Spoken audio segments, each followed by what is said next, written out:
সুপ্রিয় দর্শক, হাসনাত আব্দুল্লাহ এবং সার্জিস দাবি করেছে যে তাদেরকে ট্রাক চাপা দিয়ে হত্যা চেষ্টা করা হয়েছে। তারা আরেকটা কথা বলছে যে এই হুমকি টুমকি দিয়ে লাভ হবে না, তারা 5 আগস্ট থেকে নিজেদেরকে মৃত মনে করে এবং তারা বোনাস লাইফ লিড করছে।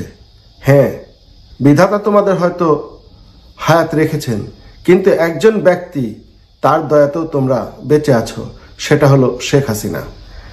5 আগস্টের আগে শেখ হাসিনা যদি মনে করতো তোমাদেরকে ক্রস ফায়ারে দিবে, গুম করবে, ডিবি হারুনকে দিয়ে তোমাদের হারায় ফেলবে, এটা শেখ হাসিনার চোখের ইশারার ব্যাপার ছিল, কিন্তু সে সেটা করে নাই।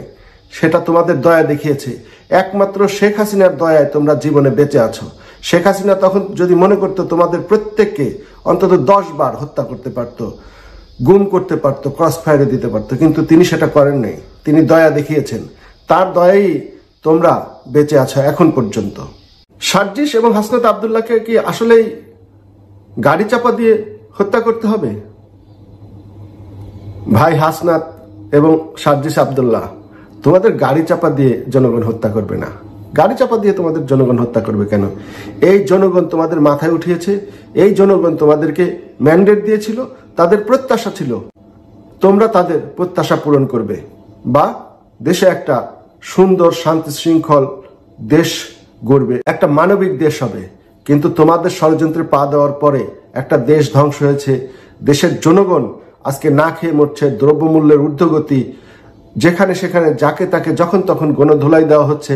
প্রতিদিনই ছাত্ররা T20 ম্যাচ খেলছে এক কলেজের সাথে আরেক কলেজ।